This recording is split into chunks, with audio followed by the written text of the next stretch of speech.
Halo teman-teman, perkenalkan, kita dari kelompok politik. Di sini kita beranggotakan 7 orang.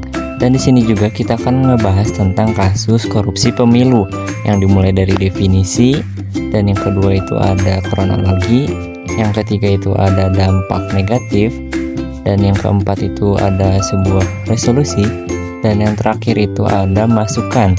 Oke, langsung saja kita ke pembahasan. Politik atau serapan dari bahasa Belanda politik adalah proses pembentukan dalam masyarakat yang antara lain berwujud proses pembentukan keputusan, khususnya dalam negara.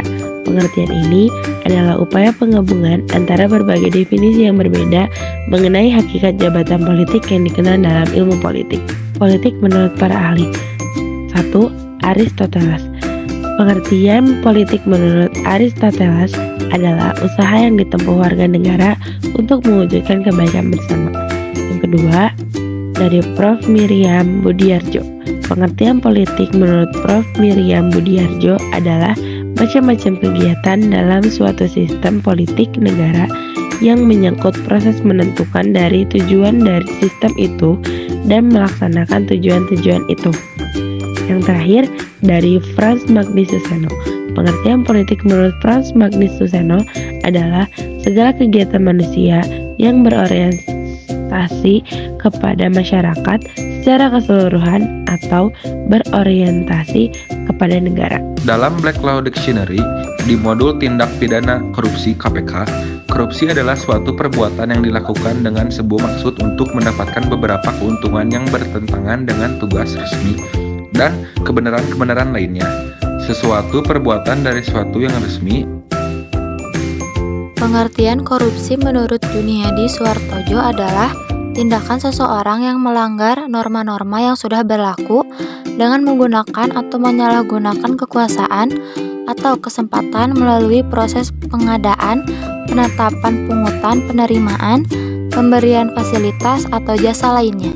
Adapun kasus politik dalam negeri, yaitu Kejaksaan Negeri Kejari Badung menetapkan seorang pejabat Komisi Pemilihan Umum berinisial IGNW sebagai tersangka korupsi pemanfaatan dana hibah pemilu tahun 2020. Kronologinya, tersangka IGNW selaku KPK atau PPK, yakni melakukan modus operandi, yaitu melakukan penunjukan langsung atas pekerjaan pengadaan jasa event organizer yang bergerak pada usaha produksi program televisi.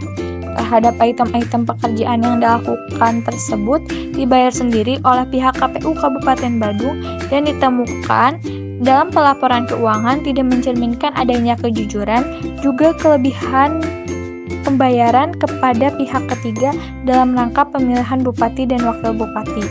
Nah, KPU Badung juga menerima dana hibah sejumlah 29,2 miliar rupiah untuk kebutuhan pemilu.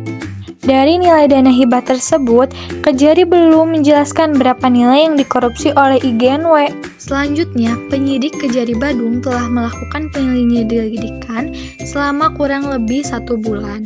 Dari proses penyidikan telah diperiksa 10 saksi serta pihak ketiga. Lalu penyidik Kejari Badung melakukan penetapan tersangka kepada salah seorang pejabat KPU Kabupaten Badung, yaitu yang berinisial IGNW.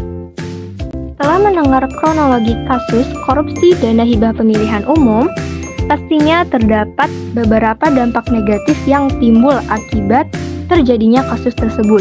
Nah, ada apa aja sih? Yang pertama, yaitu akibat dikorupsinya dana hibah pemilu menjadikan proses pemilihan umum Bupati dan Wakil Bupati Badung pada 2020 lalu menjadi terhambat.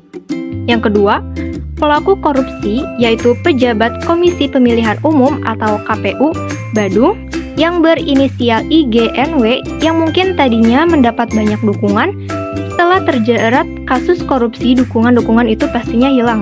Ia banyak dicibir oleh masyarakat Indonesia. Ia juga harus merasakan hidup di dalam penjara karena perbuatannya itu.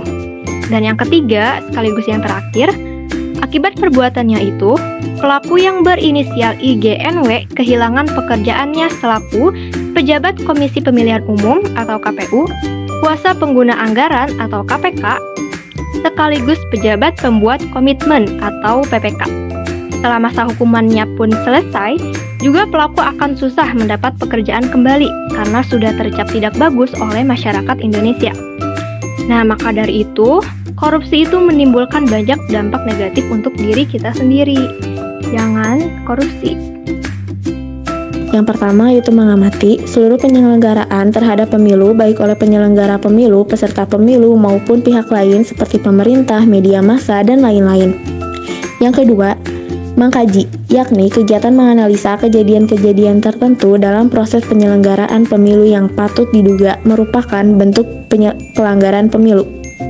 Yang ketiga ada memeriksa, yakni kegiatan melihat dan mencermati bukti-bukti awal yang didapatkan terkait dengan dugaan pelanggaran yang terjadi sebagai pendukung dalam proses pengkajian. Dan yang terakhir, yang keempat, yaitu menilai, yakni kegiatan untuk menilai dan menyimpulkan hasil kegiatan pengawasan. Masukannya dari kelompok kami, seharusnya bisa melakukan tugasnya dalam pekerjaan dengan baik, karena korupsi itu sangat merugikan negara dan banyak orang.